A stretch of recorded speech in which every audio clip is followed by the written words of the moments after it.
From WFSB, this is an Eyewitness News Update. Good morning, everyone. Today is Monday, March 20th. I'm Caitlin Francis. Let's start you off with some developing news this morning. We're learning more about the 5 kids killed in a crash on the Hutchinson River Parkway in Scarsdale, New York. 4 of those kids were from Connecticut. Westchester County Police say a 16-year-old was driving when the car veered off the road, hit a tree, and then caught fire. He was living in Brooklyn. This happened early yesterday morning. Now, the victims of the crash, 4 boys and 1 girl, again, were killed. They ranged in ages 8 to 17 years old. There was 1 survivor, a 9-year-old who was sitting in the trunk of the car. More developing news for you this morning, this time out of Waterbury, where police are looking for a killer. Investigators say a man was shot dead last night on Hill Street. The gunman still on the loose this morning. We expect police will share new information about this incident soon. We'll keep you posted on air and online. New this morning, we know 2 people, including a Connecticut resident, died in a crash in Massachusetts. Pinpoint News Tracker shows us exactly where this all happened in Holliston, Mass. Saturday night, Haley Jens of Connecticut and Joshua Taylor of Massachusetts were both killed.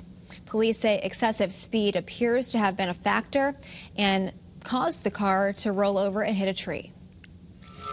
Police in North Haven trying to track down a suspected shooter. Investigators there say the person they're searching for also robbed 2 people at Grover Windman Park. Officers say the suspect approached the victims while they were sitting in their car, flashed his gun, and then demanded that they empty their pockets. After a brief struggle, at least 1 shot was fired, but thankfully no one was hurt. You're asked to call police if you have any information. And police in Plainfield arrested 2 people after a dirt bike collided with a vehicle right on South Walnut Street last night. Investigators there say a man was exiting his driveway when the dirt bike slammed into his car at a high speed. Police say a juvenile was driving that bike, which they later found hidden in the woods. Investigators arrested that driver along with 18-year-old Dakota Lajunas, who they say helped hide the bike. The juvenile was also taken to the hospital with minor injuries. Moving to Norwich now, where a car crashed into a building late Saturday night. You can see this photo here on your screen. Police say when they arrived to the scene, the driver had already taken off and is still on the run. The crash is being investigated. The amount of damage to the building still not known at this time. And in Vernon, a car crash sent 1 person to the hospital. This all happened right near the Congregational Church of Vernon on Hartford Turnpike. That crash still under investigation. Both cars involved were towed with moderate damage. Moving to East Windsor now, a greenhouse fire is being investigated there. Crews were called to Wagner Lane Saturday night when that structure burst into flames. You can see that here on your screen as well. Luckily, no one was hurt. The adjacent greenhouses did not catch fire. The cause, though, still under investigation. A beautiful sunny start to our work week, plus the first day of astronomical spring. A live look on our iCam right now in Torrington shows the sun just about to crest over the horizon. A live look on our iCam in New Haven shows the sun has crested over the horizon. 33 degrees and calm in the Elm City. A beautiful, if not chilly, start to the day. 21 degrees in Meriden, 22 in Torrington, Willimantic, and Putnam, 25 in Waterbury, 26 in Norwich, 28 in Hartford, 33 in New Haven this morning. We've got high pressure parked over the southeastern United States. This is helping to pull some milder air in to the state. So even though the morning drive will be quiet, we do expect temperatures to climb pretty nicely as we get into the afternoon. Futurecast not showing anything out there as far as cloud cover goes. Should be a mild day overall with temperatures most likely in the 50s. Tomorrow, even milder, about 55 to 60 degrees. And again, almost full sunshine expected, mostly sunny skies with clouds starting to increase late tomorrow into Wednesday. So our weather headlines are for a chilly and frosty start, followed by abundant sunshine and even warmer conditions tomorrow, Wednesday, Thursday. And we don't really track showers until we get closer to the end of the week. Satellite and radar over the last 6 hours shows how high pressure has helped to keep all of those clouds offshore. And by the time we begin the day tomorrow, the high pressure will be closer to us. So again, almost overhead, calmer winds tomorrow, maybe just a little bit of a breeze in spots this afternoon.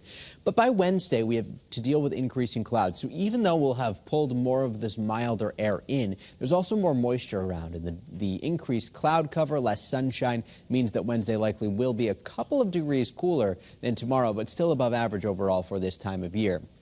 As we get to Thursday, though, well, things start to change a bit, and we introduce the potential for at least a bit more rain. The American model here a little bit drier than the European model, but both are showing rain showers by Thursday evening. On Friday is where we run into some model discrepancies. The American model showing some showers lingering, the European model showing most of this still offshore.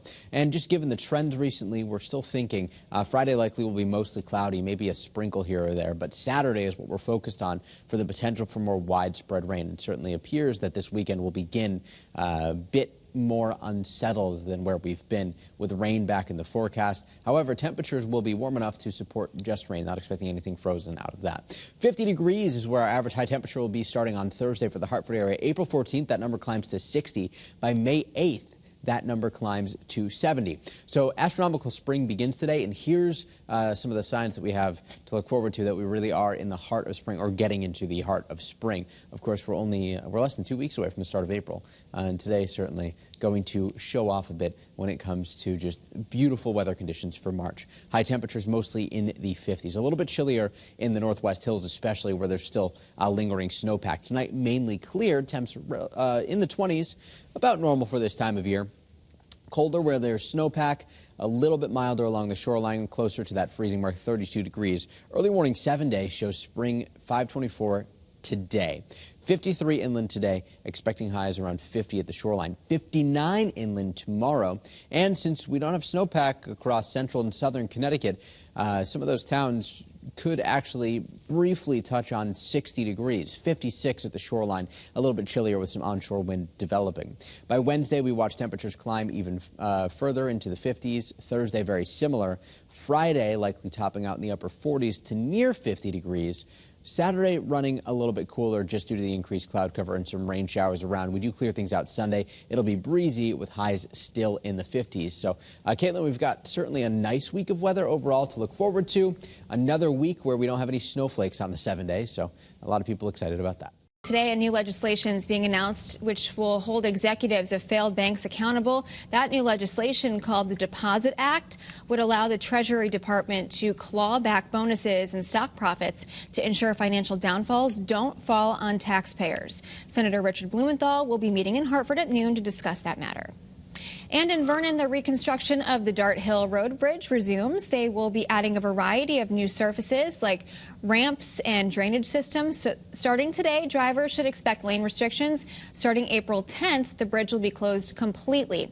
The expected completion date is May 8th. And happening in Hartford today, paraprofessionals will be outlining proposals for the 2023 legislative session to address what they call a student learning crisis. Their goal is to deliver equality for paraeducators and their students, saying they take care of the most vulnerable children and are underpaid. They say today's goal is to adopt proposals and invest and empower teachers in the state. Well, thanks so much for tuning in here to Eyewitness News. Remember, you can get your news and weather updates anytime on the Channel 3 app. Have a great day.